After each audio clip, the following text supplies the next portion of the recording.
Assalamu alaikum dear students, this is me your biology teacher, and today we are going to revise a few topics from chapter number 10, that is gaseous exchange. So dear students, in this class we are going to revise question number 6, 7, 8, 10, 11 and 12 of chapter number 10, gaseous exchange. The first question that we are going to revise is question number 6, that is define breathing and explain the mechanism of breathing.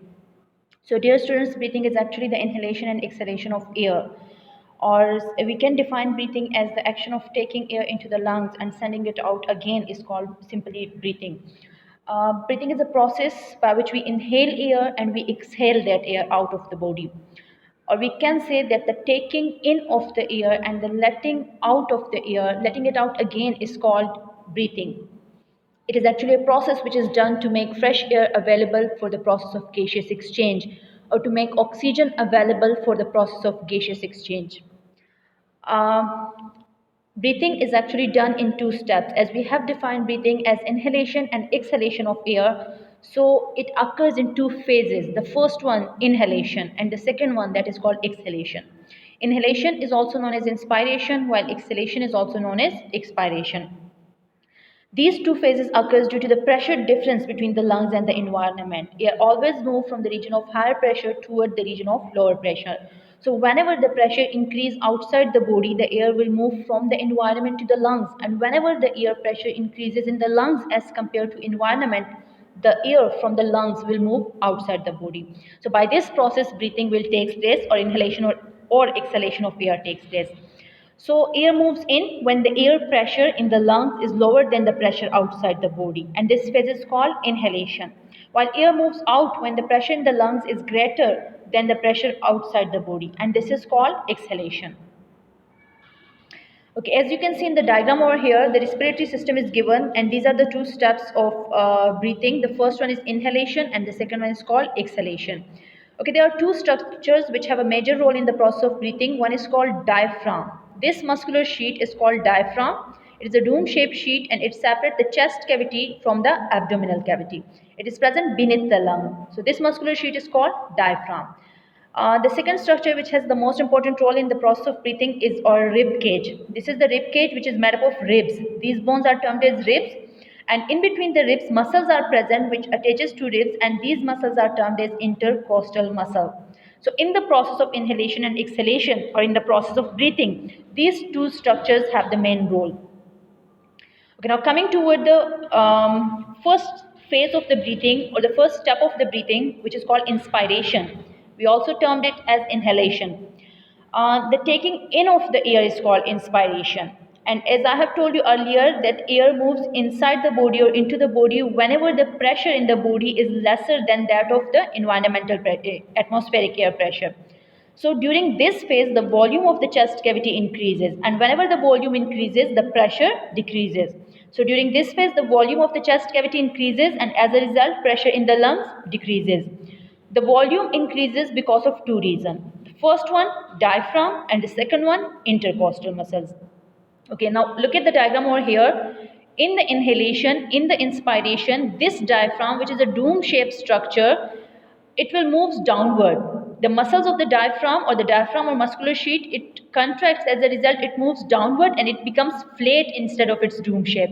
When it becomes flat, this cavity, the volume of this cavity increases. Similarly, the rib cage will move upward. And how the rib cage will move upward? The intercostal muscles which are present in between the ribs, they will contract. As a result, the rib cage will move upward. When the rib cage moves upward and when the diaphragm goes down, or the diaphragms become flat, the chest cavity increases. The volume of the chest cavity increases, and as a result, the pressure on the lungs decreases. Okay, the diaphragm contracts and become flat, and the intercostal muscles contracts, and as a result, rib cage expands. So as a result of these changes, the volume increases, and when the pressure in the lungs decreases, the atmospheric air rushes into the lungs through air passageway, because the pressure in the lungs decreases as compared to the atmospheric air. So air always moves from region of higher pressure toward the region of lower pressure. As a result, the atmospheric air will move toward the lungs. Okay, now coming toward the second phase of the breathing, that is called expiration or exhalation. This is the letting out of the air. During this phase, it is opposite of the inspiration or inhalation. During this phase, the volume of the chest cavity decreases and the pressure in the lungs increases. Whenever the volume decreases, the pressure increases. The volume decreases by two reasons, or with the help of two structures again, that is diaphragm and intercostal muscles or rib cage. Diaphragm relax in this phase and becomes dome shape. When the diaphragm relax and become dome shape, the chest cavity, the volume of the chest cavity decreases. Okay, you can see in the diagram over here. This is the diaphragm, the muscular sheet present below the lungs, beneath the lungs. This diaphragm will again attain its original position, that is the dome shape. It will move upward because its muscle relax. When its muscle relaxes and it moves upward, this cavity decreases. Similarly, the intercostal muscles which are present over here, they will also relax. As a result, the rib cage will move downward and a pressure will be applied on the lungs. As a result of this, the air pressure in the lungs increases as compared to the atmospheric air pressure, and the air moves out of the lungs. The diaphragm relaxes and becomes dome shape. Intercostal muscle relax. As a result, ribcage goes down to its original position. Pressure increases over the lungs, or the air pressure in the lungs increases. As a result, the air moves out of the lungs with the help of air passageway. So this was all about the process of the breathing or the mechanism of breathing.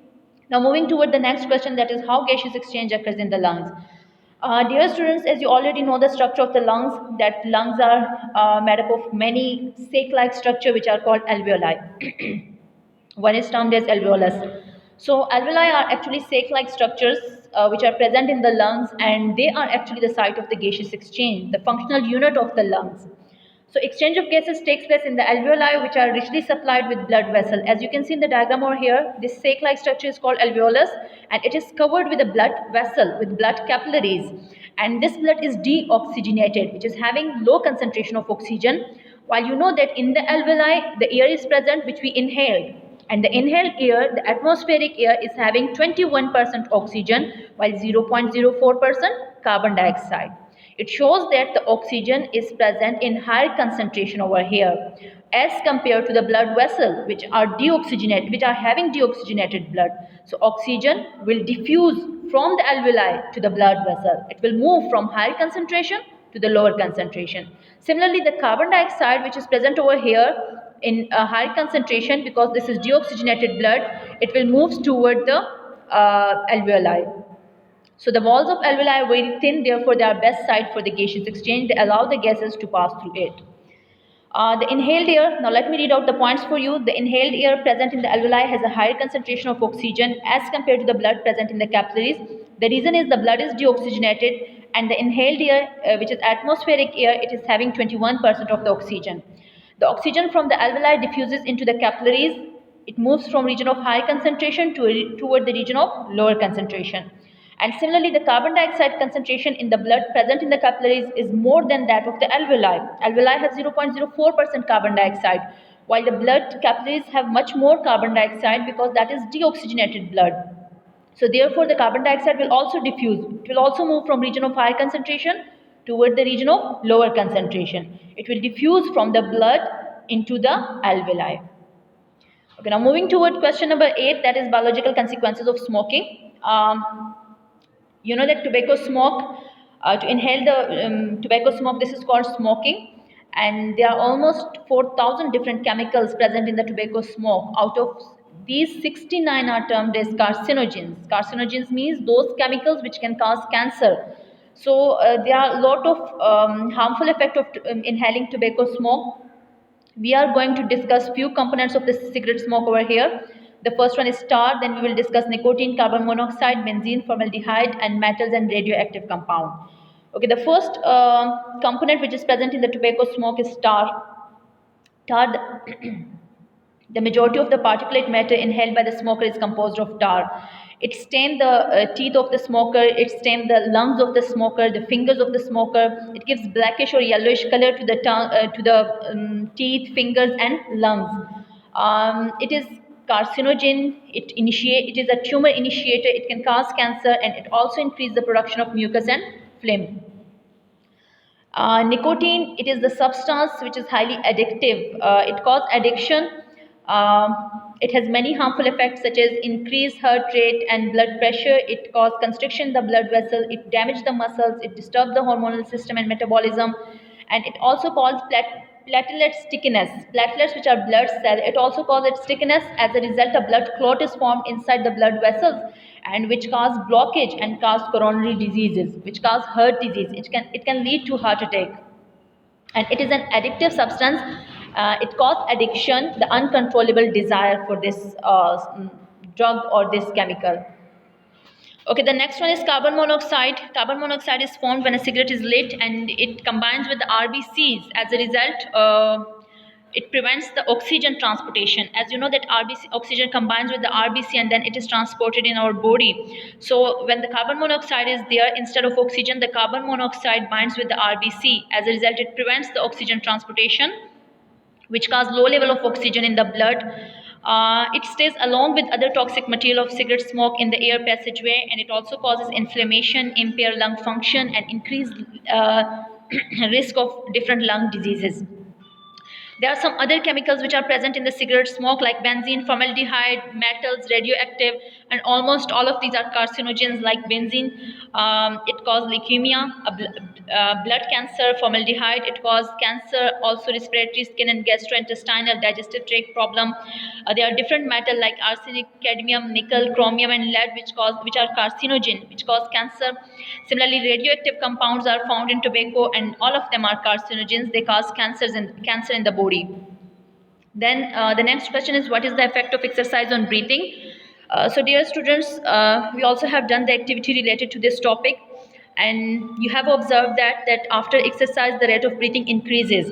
Under resting condition the rate of breathing is almost 15 to 20 times per minute, but after exercise it increases up to 30 to 40 times per minute.